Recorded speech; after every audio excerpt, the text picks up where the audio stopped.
This is Vadim Krasnooki, Mediacentru Ukraine. I'm welcoming all journalists who are here in order to share the truth about the most important issues in Ukraine and events of Ukraine. Melpomene Tavria.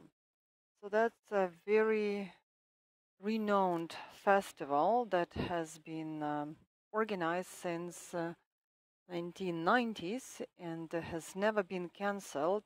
Most likely, we are going to have it this year as well, but it's unlikely that we will have it in Kherson, unless they manage to regain the city by then. I'd like to present Alexander Kniha, art director at Mykola Kulish Academic Music and Drama Theatre of Kherson Oblast. You decided to organize the festival this year as well. What does that mean for you? It means that I'm optimistic and I hope that on June the 10th we will be able to organize the festival in Kherson. And that's my message to all those people who stayed there and who are in very difficult conditions. I've been in Kherson for 40 days and I know firsthand what it takes and what it feels like. We have the hope to organize this festival, and first of all, this is the message to Kherson and Kherson people, because it's a very important event for our city, our region. Yesterday night, we said that Melpomene Tavria is the voice of Kherson. We want to make sure this voice is heard. You've seen that 6 countries joined this festival. They participated in previous years and they are going to organize performances in their cities and countries. Melpomene cannot be stopped, even by the war, because art is something that people need today. Should Kherson be deoccupied before June? Does that mean that this festival is going to be organized in Kherson and you will have participants from other cities, other countries? Do you think you will manage to prepare and organize everything? As I said, I'm optimistic, but I'm reasonably optimistic. This year we decided to organize this festival in an alternative mode, even if Kherson is deoccupied, and I do hope it will one day. But logistics and funding the festival, that's another issue. Besides organizational resource, you also need to have logistical and funding resources. That's why every theater who wants to participate in this festival, so they can apply, but they will perform in their theaters, in their countries, but also they are obliged to organize press conferences, share this information in social networks, making sure that they mention that this is within the framework of Melpomene Tavria festival, so that we do not give up on Kherson. Because you understand that counter-propaganda of Russia is a very powerful tool. Some people say that Kherson is no longer Ukraine, is a republic, it's a republic, or it's going to join some other republics, but you know that Kherson is Ukraine, and people of Kherson who participated in protests and rallies, who were dismissed by rubber bullets, by flashbangs, they proved that they deserve to be citizens of our country, and Kherson is the city of heroes. And you know our legendary Chornobayivka, when we are trying to crack jokes amidst sad times, we say that Kherson is next door to Chornobayivka. It's basically the suburb of Chornobayivka. It's important for Kherson people, it's important for the whole of Ukraine. Your theater is temporarily based in Lviv, partially. Some people left They now are living everywhere in Ukraine, and some of them got relocated abroad. Some of them stayed in Kherson. We will keep their location in secret because they are trying to keep working, but you understand that the theater is not a movie, so you cannot just turn on the movie and enjoy watching it. Theater is a big organism, and in order to make this organism work, so you need a lot of efforts. I'm pleased to see some people who are on our staff members, but they are not based in Lviv, but they decided to come to Lviv for this particular event. We stay in touch. Yesterday, for example, I talked to security who are making sure that the theater is safe and secure. Serhiy Pavlyuk, who is our producer, who is now in Kyiv, he managed to leave Kherson amongst the last people who had a chance to leave the city when it was still possible. We even rehearse online. And I think that on day one, when Kherson is deoccupied and liberated, we will have a performance. If Kherson is still occupied by the 10th of June and the festival will be organized online, is my understanding correct that all participants will be performing where they are based? What about you, your theater? I have a hope that we will be performing in Kherson. If not, then we will record our performance. But we do hope that it's going to be in Kherson. Do you think it might be in Lviv? Well, decorations, people, all these things, it's a lot of efforts. We cannot do it in Lviv.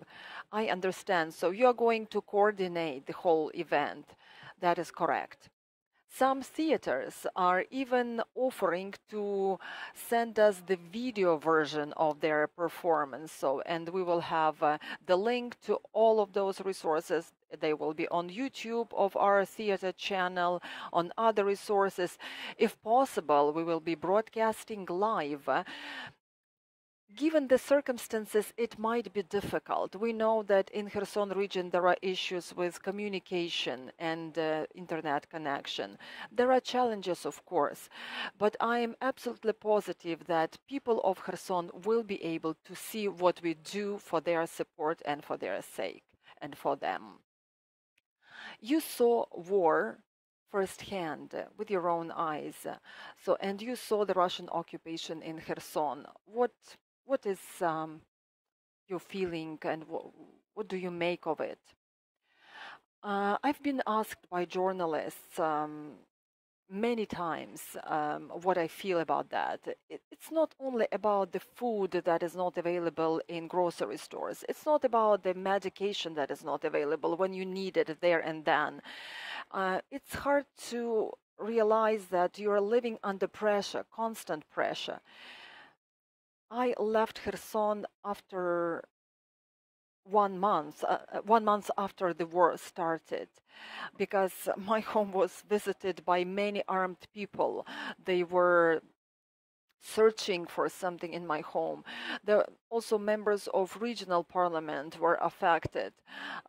We were organizing dozens of rallies, dozens of protests. I myself did not participate in all of them because I was physically located on the left bank of the Dniester River, and physically I couldn't get to where the rallies were. But the worst feeling was when you just walk along the street of your city and you feel from behind that the car drives up. If it's a car with a Z letter, then it's even more scary. It sends shivers down your spine. Now the situation is really dire in Kherson because they check every person, they check their phones, they check their information. So imagine you live in your city, in your country, but you are not free to do what you want. And that's the hardest thing because it's moral pressure, it's psychological pressure. And I want to make sure that the voice of Kherson is heard. It's heard on different levels, including the level of art and the level of theater. So that's our most important message. We heard you, and we hope that your message is going to be powerful and it's going to be heard both in Kherson and all over Ukraine. We have another guest in our studio today, Andriy Matsak, Director General of Maria Zankovetsky National Theatre, Lviv. Welcome.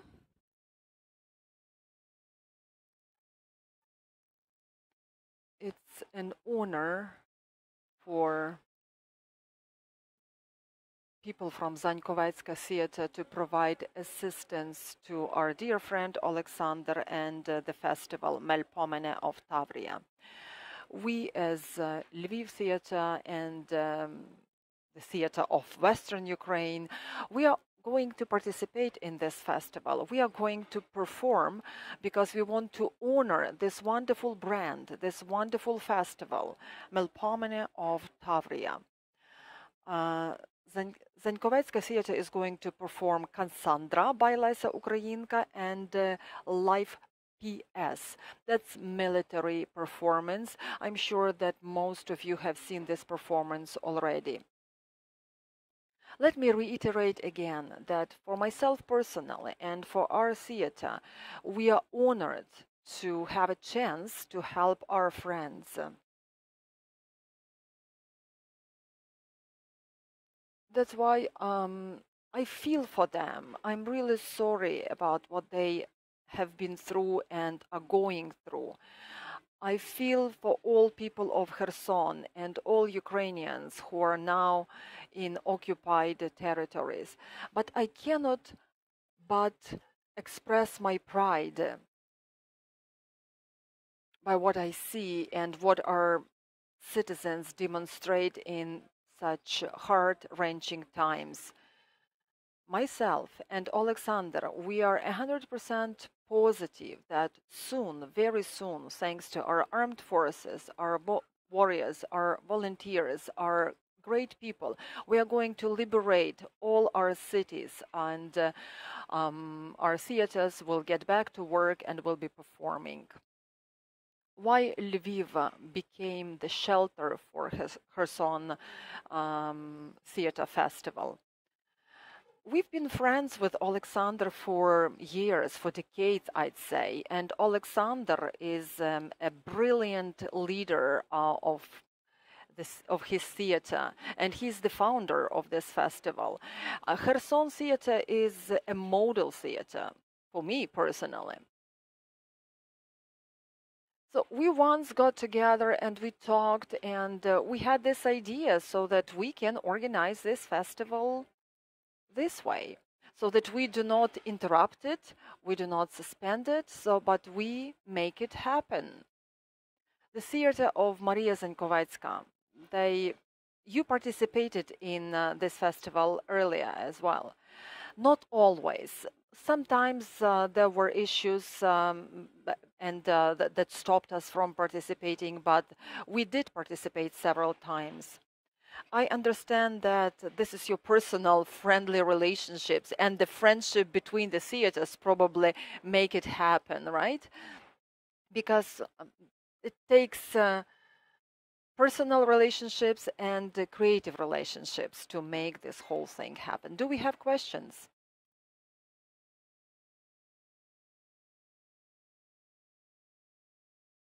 Irina Chuzhinova, Ukrainian Theatre. I have a question for Alexander. Do you get funding? I mean, do your staff, your actors get funding and salaries? And how do you support your actors, your staff, your employees? So that's question number one. And question number two, we do understand that you're optimistic and you already presented your optimistic scenario, but what about pessimistic scenario? In 2014, we lost 2 theaters in Donetsk region because they were not evacuated timely. theater evacuation. Did you raise this issue? Who should have evacuated this theater? I understand it can't be you because it's too labor-consuming, time-consuming, etc. So how can you manage evacuate the theater? Your question number one, so we do pay salaries to our staff. Sometimes it's a little bit delayed in time, but today I got promises from our treasury and we are going to pay salaries for April. We understand that our regional treasury was also working on the ground. Now they are evacuated. I can't disclose their location. You also know that there were issues with connection with internet. Some cables were damaged. I am not very good at it, but I know that there were issues. But I stay in touch with the governor, with the deputy governor, who are still in Kherson region, and we are trying to make sure that our employees get their compensation. Sometimes we ask them to wait because we understand even if they get their salaries. So the question is, how can they use it? Because it's Ukrainian currency that they are getting. So it's a challenging process. Your second question about evacuation. We've been informed, we've been warned, we've been scared, but we didn't know that the city will be occupied. I remember that when the war started, we just decided to make a plan. We opened a bomb shelter for our employees just in case something happens so that we have somewhere to hide. But you know that day 2 of the war, there were 70 people who were hiding in the shelter. So there were employees of the theater, there were just citizens of Kherson. You know that the suburbs of Kherson were affected first, and there were buildings that were damaged. The city of Kherson was affected later. But the Russian troops came to search inside the theater to do the search warrant, and you know that I was detained, and some people after that they had to leave, so they were too scared to stay there. Another thing, why we organize this festival in Lviv. First of all, let me express my sincere gratitude to all theaters of Lviv, not only Zankovetsky theater, because when we got together, so all of them said, yes, you have our supporting hand and supporting shoulder. You understand that not all theaters are now open and are working, so theaters in Chernihiv, in Poltava are closed because they are still shelled. But 90% of the theaters of Ukraine that still work, once they got to know that the festival is going to be organized, they all applied to participate. Moreover, Mariupol Theater is going to participate. They are temporarily based in Uzhhorod. We talked to their representative yesterday. There is an acting director, and they are trying to resume the work of their theaters. So most likely they are going to offer either a performance or maybe some kind of short show. I was in Mariupol last year before the New Year's Eve. There was a festival there, and I was inspired by this city. When I came home, I said, it's a wonderful city. They have fountains, they have beautiful theater, beautiful surroundings. We started making some changes into our theater. If we had a chance, if we all had a chance to come to Kherson and see this festival, you would also be inspired. Another reason why we decided to organize this festival in Lviv, when I was much younger, I visited Lviv when you organized Golden Line Festival.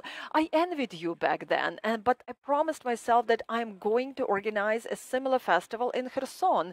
You know that there was a renowned festival Tavriski Igri, Tavria Games in Kherson. And I remember that I approached Mr. Bahayev and I said, could you please help us? We want to organize our own theatrical festival. And we were offered assistance by Tavriski Igri, by other festivals, but then we decided to be more independent and we organized this event. We were trying to invite the best theaters worldwide, and the festival became multifunctional. It is constantly developing. We have a literature platform, educational platform, theatrical program. We convinced Kherson people that the theater is so multifaceted that it can exist anywhere, not only in the premises of the theater. You know that we have the wood stage. Some performances were performed in churches, in parks, in other buildings. We were trying to convince our people that the theater is, it could be one actor who is performing, it's already a theater. That's why today we don't have obstacles.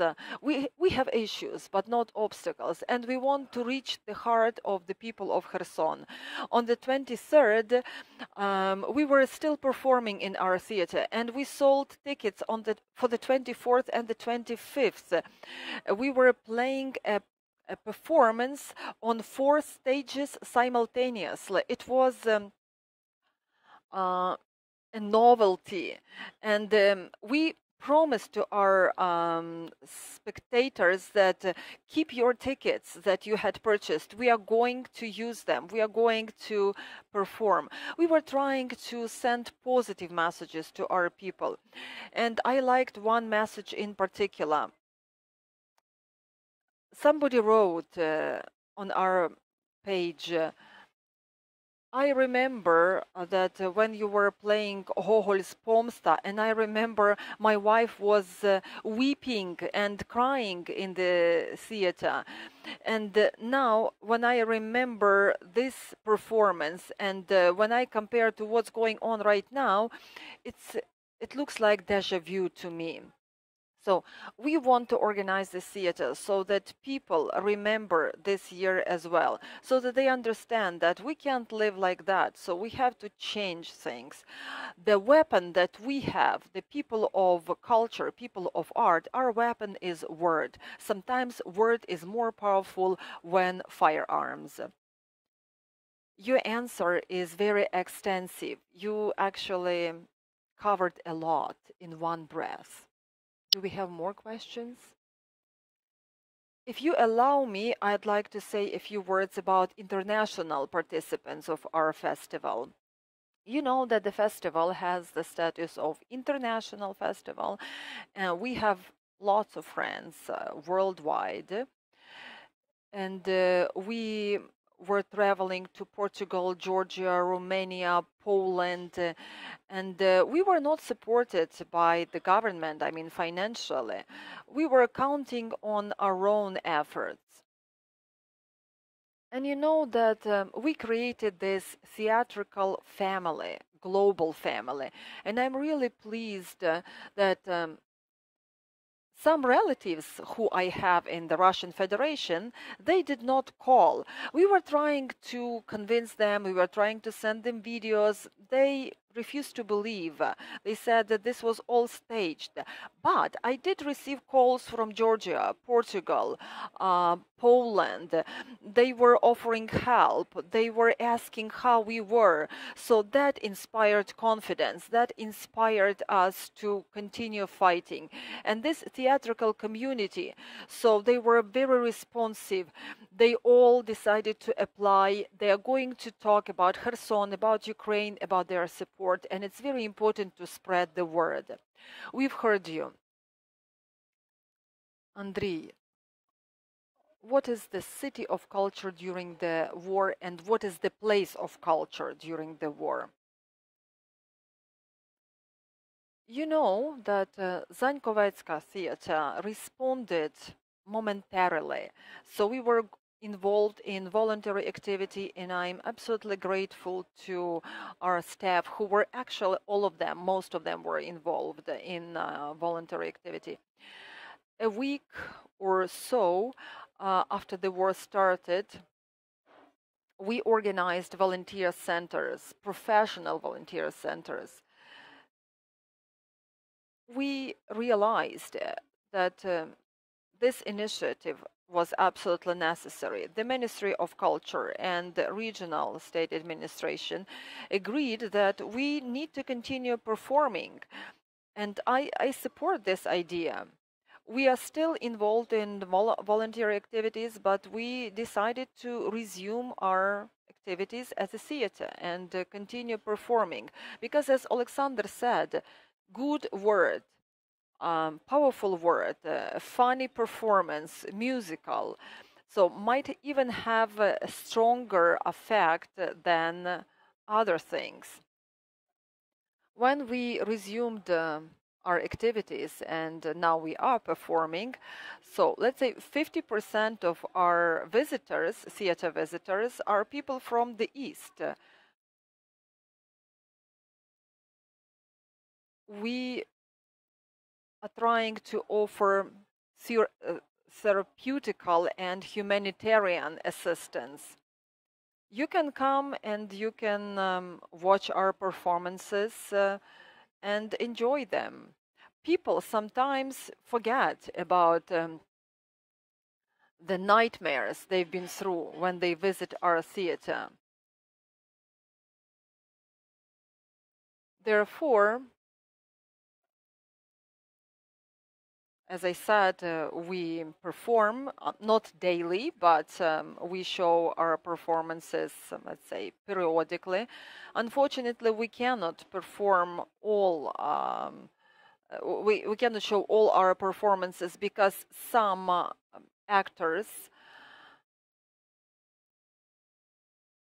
were involved in the armed forces, in territorial defense units, but they were playing leading roles. That's why we cannot offer all performances. Some of our actors are in the front line, which breaks my heart. But we plan to continue our operations. We are also visiting hospitals, other institutions. We are trying to perform for them in order to offer them some joy and comfort in this dire situation. When we were talking about the therapeutical effect of art, when I came to Lviv, Andrew invited me to come and watch their performance. And I physically could feel that people were melting. There were lots of refugees in the theater. They were very tense and stiff at the beginning, but by the end of the performance, they melted. So it was actually a therapeutical effect. The place for art is everywhere, in ditches, in the front line, on the street, in hospital, where we can share the word of truth and help people and forget what's happening in Ukraine. So that's the therapeutical effect of art. We have expert council of the festival, and today we have Svetlana Maximenko, who is a Lviv resident. She is celebrating her happy birthday today, so let me, on your behalf, wish her happy birthday.